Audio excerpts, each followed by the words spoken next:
Today we're going to be talking about the setups, cost codes, and GL codes. And so we're just going to get in to the start here, and we'll start with cost codes. So the first thing, if we actually on these GL codes, if we one of the few places that we can go to the system where when we actually click on a title like cost codes, we'll actually see for the company that we're in all their cost codes. And here we can either drill down to them, we can make things active or inactive, particular cost codes.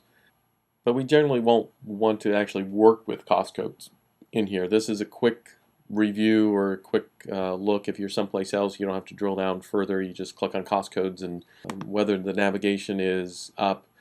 So all these you can just click on that title and it'll give you a quick view of either the predefined text, GL codes, cost codes for the company that you're in. Of course, if you expand the navigation screen, you then will be able to get into the list view and the detail view where you can actually manage and monitor and maintain the cost codes. So cost codes, you all know they're your task codes. This is how you break down your project and how you want to manage it or track the costs with it. And we have quite a bit of turn off a cost code if it's an old cost code that you don't want people to be using anymore. The other item here, and I'll cover these commands here on the next screen. In all our other company setups, we really didn't do much up here because you're all just kind of working within one company.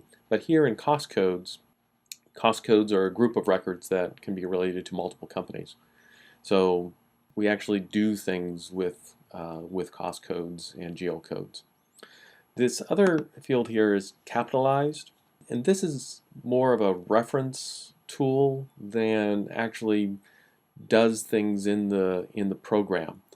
The reference here is this is a cost code that can be used. Items that were put to that cost code will probably get capitalized on the accounting side, and this is pretty important to have. There's a GL code based for this as well, but this can be kind of important for accountants that are on completed contract, because basically when you in a completed contract accounting scenario, if you remember that in the company setup accounting, that's one of the three major straight: completed contract and percent complete.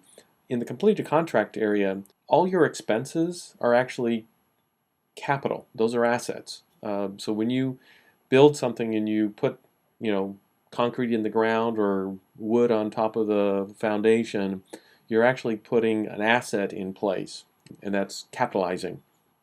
So those type of cost codes that mean that you're actually putting something in the ground, you may want to capitalize.